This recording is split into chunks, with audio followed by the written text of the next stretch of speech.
Hello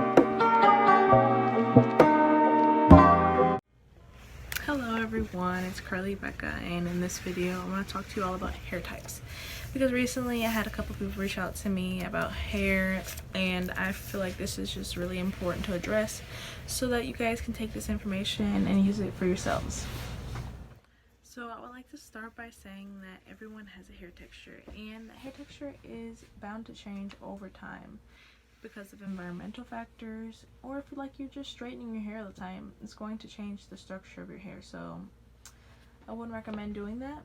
So now let's get into the hair types, because I know you're probably wondering, like, let's just get to the hair types. So I'm going to insert a chart up here somewhere with the different hair types, but there are 4 different types based on this chart that I'm showing you guys. And it starts off with 1, which is straight hair. And in all 4 of these categories, it breaks down into 3 different subcategories, which is A, B, and C. For example, it'd be 1A, 1B, and then 1C.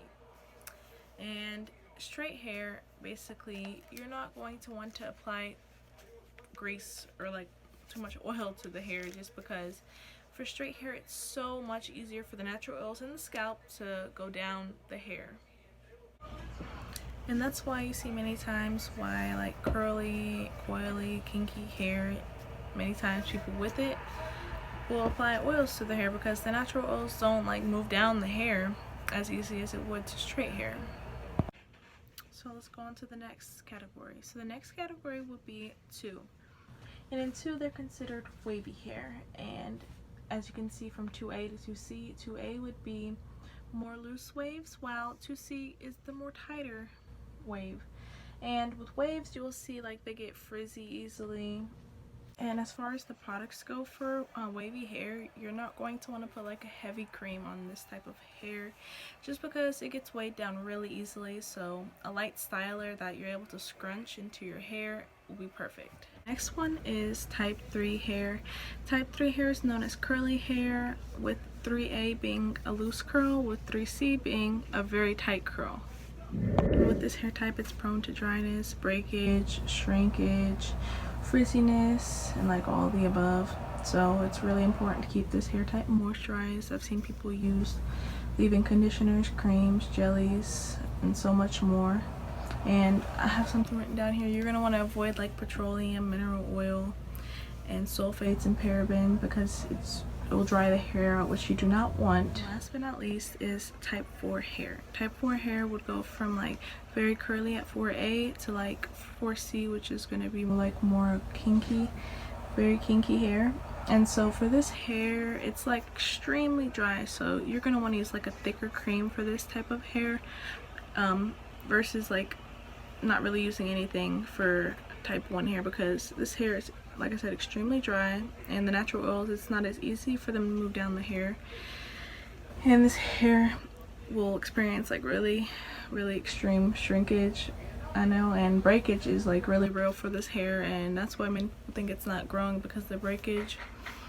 And if you don't know how to take care of the hair properly, then your hair is going to break off at a rate that it's growing, so you're not going to really see the growth. And it's the same for this hair as it is for type 3. You wouldn't want to put sulfates and parabens into this type of hair either, just because this hair is extremely dry, and sulfates and parabens are going to dry it out even more. So now that I covered the hair types, I'd like to tell you guys what type of hair I have. So like, I consider myself a 3B, 3C, just because in the back I feel like I have more of like a 3B, which is like a looser curl, and then in the front I feel like it's more of like a 3C, just because it's really tight.